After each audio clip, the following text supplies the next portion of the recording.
दारुल देवबंद में शेखुल हदीस थे हजरत मौलाना हुसैन अहमद मदनी रहमतुल्लाह अलैह।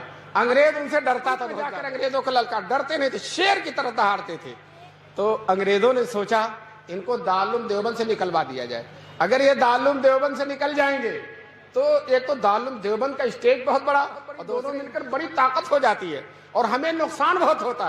कम से कम इनको दारुल से निकलवा दिया जाए ताकि इनकी आवाज में वो जोर न रहे। कम से कम दारुल के शेखुल हदीस तो नहीं रहेंगे।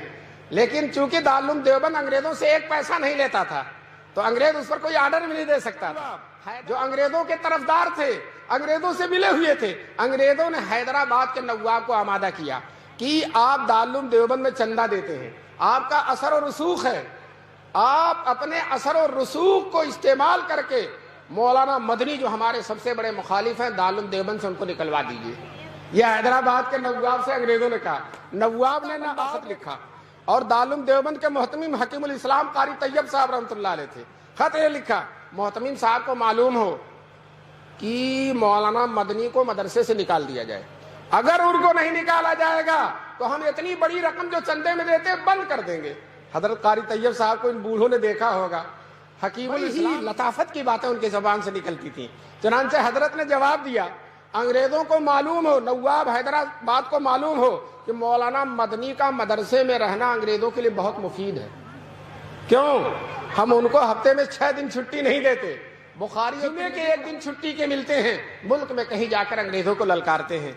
तो अगर हमने उनको मदरसे से निकाल दिया तो उनका पूरा हफ्ता खाली हो जाएगा, और जब पूरा हफ्ता खाली होगा तो 1 दिन के बजाय 7 दिन हफ्ते में मुखालफत करेंगे, और जब 7 दिन मुखालफत करेंगे तो अंग्रेज को अगर 7 साल में जाना तो 1 ही साल में जाना पड़ जाएगा।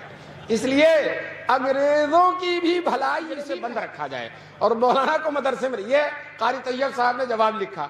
कुछ दिनों के बाद शेखुल इस्लाम हजरत मदनी को मालूम हुआ तो दफ्तर एहतमाम में तशरीफ लाए। हजरत कारी तैयब साहब से कहा, कारी साहब मेरे बारे में क्या खत आया और आपने क्या जवाब दिया?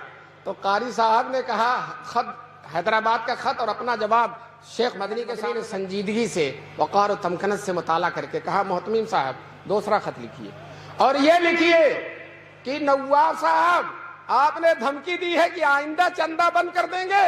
हम आपसे कहते हैं कि अब तक साल से जितना चंदा दिया आपने, सारे चंदे की फीस रकम वापस कर दी जाएगी। आइंदा देना तो दूर की बात है, आपकी सारी रकम वापस कर दी जाएगी। आप समझते हैं मदरसा आपके चंदे से चलता, मदरसा अल्लाह की अमानत है और अल्लाह इसको चलाने वाले। उलमा ने लिखा है कि हजरत कारी साहब का जवाब हकीमाना था और शेखुल इस्लाम का जवाब मुजाहिदाना था।